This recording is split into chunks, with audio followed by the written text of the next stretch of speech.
আসসালামু আলাইকুম। সবাইকে স্বাগতম নাইমের টেকনিকে। আজকে আমরা আমাদের আলোচনার বিষয় হলো ফরট্রান প্রোগ্রামিং অনার্স দ্বিতীয় বর্ষ। আজকে আমরা একটা ফরট্রান প্রোগ্রাম সমস্যার সমাধান করব। তো সমস্যাটি হইতেছে ভেরি ভেরি ইম্পর্টেন্ট একটি প্রশ্ন। x1 x2 dot dot xn এই n সংখ্যক সংখ্যার গড় নির্ণয় করতে বলছে, বেদাঙ্ক এবং পরিমিত ব্যবধান নির্ণয় করতে একটি ফরট্রান প্রোগ্রাম লিখো।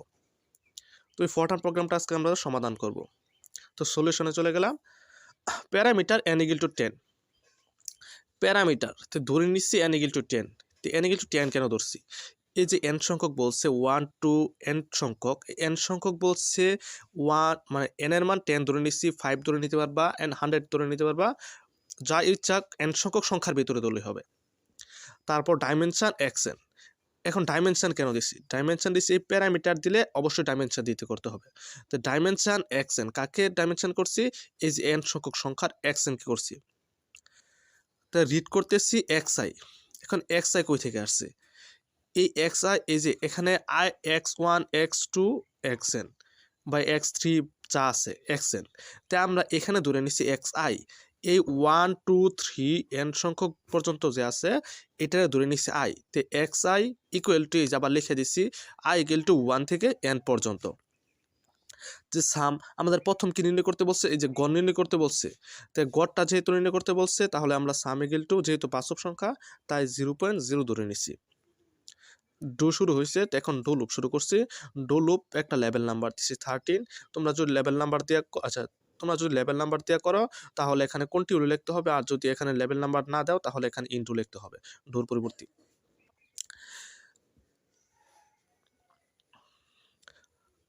তো ডো 39 ইকুয়াল টু 1 থেকে n পর্যন্ত, এই n সংখ্যক বলছে 1 থেকে n পর্যন্ত।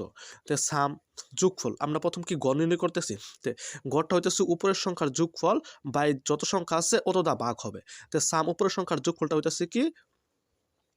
উপরের সংখ্যার যোগফল হইতেছে সাম equal to some plus I. Some equal to হইতেছে কি? সাম প্লাস আই।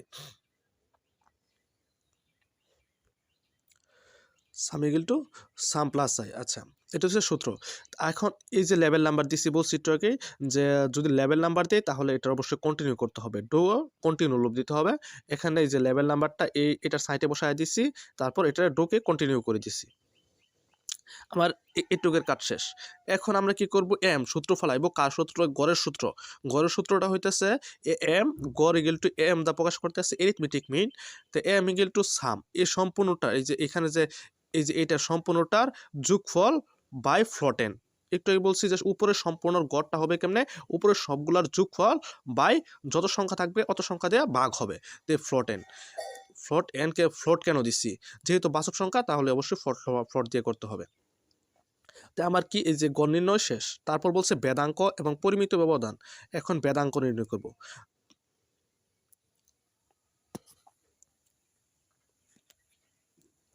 এখন বেদাঙ্ক নির্ণয় করতে হবে।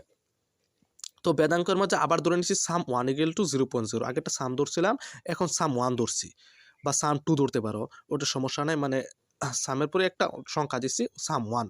তো সাম 1 ইকুয়াল টু 0.0, যেহেতু বাস্তব সংখ্যা তাই 0.0 দিছি। তারপর ডো একটা লেভেল নাম্বার দিচ্ছি আই ইকুয়াল টু 1 থেকে n পর্যন্ত, একই সংখ্যা হবে আই ইকুয়াল টু 1 থেকে n পর্যন্ত। তো সাম 1 ইকুয়াল টু হইতেছে সাম 1 প্লাস xi বিয়োগ এরিথমেটিক মিন বা am double asterisk whole square. সম্পূর্ণটার উপর হোল স্কোয়ার হবে।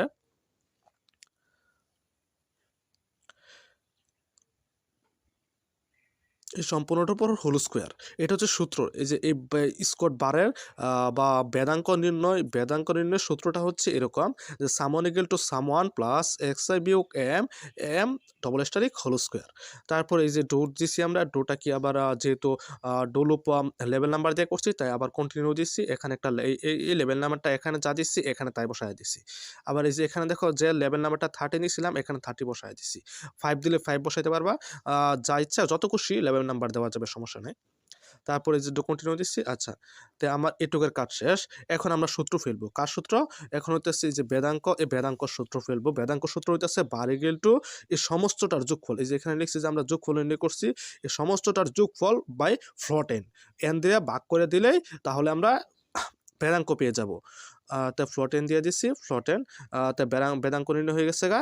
এখন এসডি আরেকটা সংখ্যা বলছি কি পরিমিত ব্যবধান বা এসডি, পরিমিত ব্যবধান। ওখানে প্রশ্নে উল্লেখ থাকবে স্ট্যান্ডার্ড ডিভিশন। তো স্ট্যান্ডার্ড ডিভিশনের প্রথম দুই সংখ্যা নেব আমরা এসডি। তো এসডি টু স্কট, এই ভেরিয়েন্সের এই ভেরিয়েন্সটাকে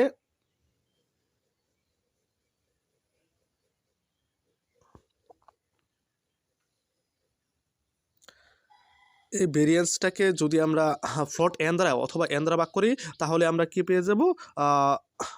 ভেদাঙ্ক পেয়ে যাব। আচ্ছা,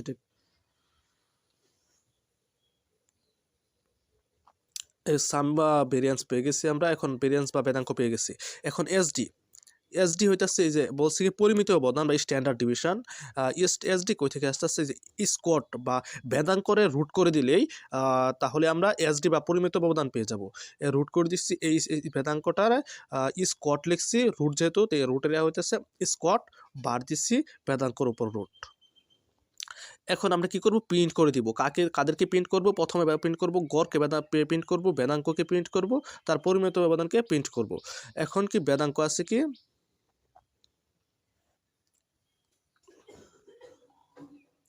আচ্ছা, এখন বেদাঙ্ক আছে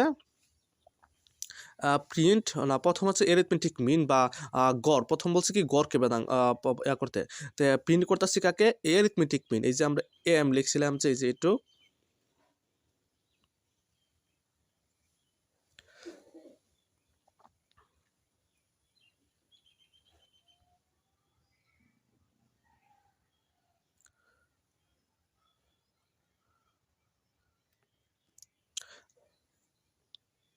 আচ্ছা আমরা যে এই যে এম লিখছিলাম এইটুক।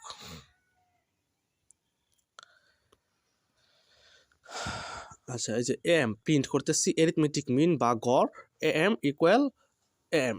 এরিথমেটিক মিন যেটা সংক্ষিপ্ত রূপ হইতেছে এম। এই যে এ প্রথম অক্ষর, এটা নিচ্ছি এম। তো m equal to print m কে প্রিন্ট করলে এম এ আসবে বা এরিথমেটিক মিনই আসবে। আবার প্রিন্ট করতেছি ভেরিয়েন্স। ভেরিয়েন্সটাকে প্রথম প্রিন্ট করছি এই যে এটারে এম রে প্রিন্ট করছি। এখন ভেরিয়েন্সটা প্রিন্ট করা, তারপর স্ট্যান্ডার্ড ডিভিশনকে প্রিন্ট করা। তাই প্রিন্ট করছি variance vr equal to vr, তারপর এখানে বিআর প্রথম তিনটা অক্ষর নিচ্ছি, তারপর প্রিন্ট করতেছি স্ট্যান্ডার্ড ডিভিশন। এসডি এটার প্রথম অক্ষর এস, পরেরটা ডি বা এসডি ইকুয়াল টু এসডি। তো প্রথম কি আমার কাজটা হইতেছে কি প্রথম গড় বেদাঙ্ক এবং পরিমিত ব্যবধান নির্ণয় করতে বলছে। তো গড়ের সূত্রটা হইতেছে এই যে sum one by X plus I, এটার এ এম কে গড় হইতেছে সম্পূর্ণ যোগফল বাই ফ্লোট এন দ্বারা ভাগ করে দিলেই আমরা গড় পেয়ে যাব। তারপর আবার সাম ওয়ান যদি বেদাঙ্ক নির্ণয় করতে যায় সাম ওয়ান, বেদাঙ্ক সূত্র হইতেছে sum one plus x i বিয়োগ m whole square by float n দ্বারা ভাগ করে দিলেই আমরা বেদাঙ্ক পেয়ে যাব। এখন বেদাঙ্ককে রুট করে দিলেই তারপর আমরা আবার স্ট্যান্ডার্ড ডিভিশন বা পরিমিত ব্যবধান পেয়ে যাব। করে দিচ্ছি এসডি ইকুয়াল টু স্কোয়ার, বার করে দিচ্ছি। তারপরে তিনটাকে আমরা আবার প্রিন্ট করে দিছি। Print equal to arithmetic mean m equal to m, আবার প্রিন্ট বেদাঙ্ক বা variance vr equal to vr, তারপর আবার পরিমিত ব্যবধান standard division sd equal to sd. এখন আমরা স্টপ করে দিচ্ছি এই প্রোগ্রামটারে। এখন আবার ইন্ট করে দিচ্ছি প্রোগ্রামটারে। তো প্রোগ্রামটাকে আমরা ইন্ট করে দিচ্ছি। তো আজকের আলোচনার বিষয় এটুকুই ছিল। ভিডিওটি যদি ভালো লাগে তবে অবশ্যই একটি লাইক, কমেন্ট এবং সাবস্ক্রাইব অবশ্যই করবে, এবং নতুন নতুন ভিডিও পেতে সাবস্ক্রাইব করবে অবশ্যই। ভিডিওটি এখানে শেষ করছি। আসসালামু আলাইকুম।